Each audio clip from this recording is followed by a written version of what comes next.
Badranaya anggonku prapta ning Karang Kadempel sakadang mung mituha apa kang dadi dawuh pangandikamu iki wujude Kalimasada ya wis ana ing regemane Puntadewa apa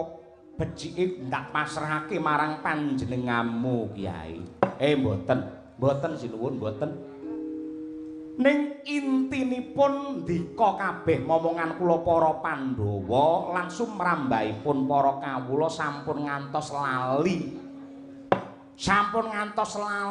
lan kelali kalian isining Kalimasada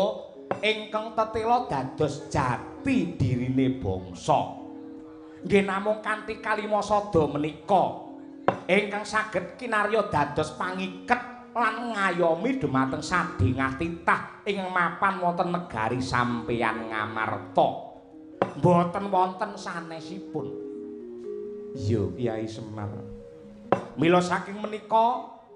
Kalimasada limang perangan ingkang mangka dadi tamba tumrape negari sampeyan niki kudu manggondhele kenceng aja nganti menungsa mung bisa apal ning babar pisan ora gelem nindakake saben dinane men jumbuh antarane ati lati karo pakartine ora liwat mung bakal ngestuake dawuh Kyai Semar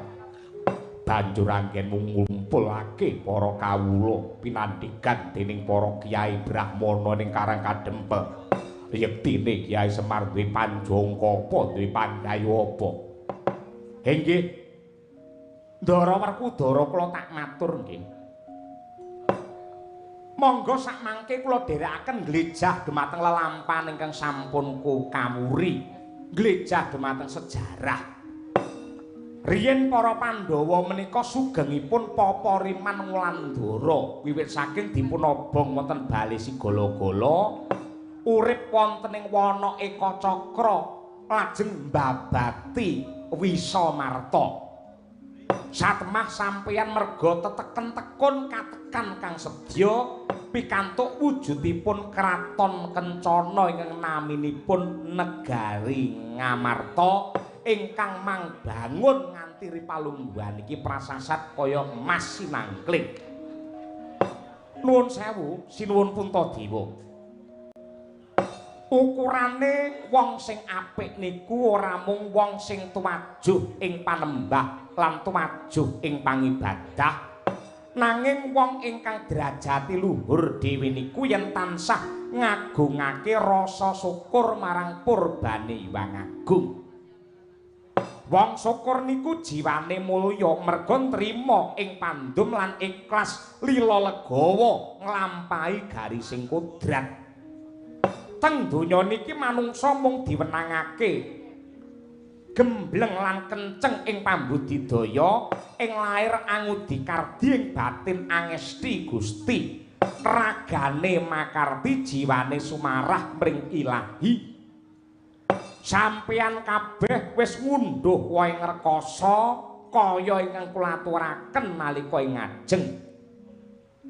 sampeyan kabeh kula undang mlumpuk wonten ing desa kula mriki pamriye supaya ora mung ketungkul seneng lan marem nanging coba weningna ciptamu men sampeyan tetep percaya yen pangeran niku woh maha welas maha asih lan boten pilih kasih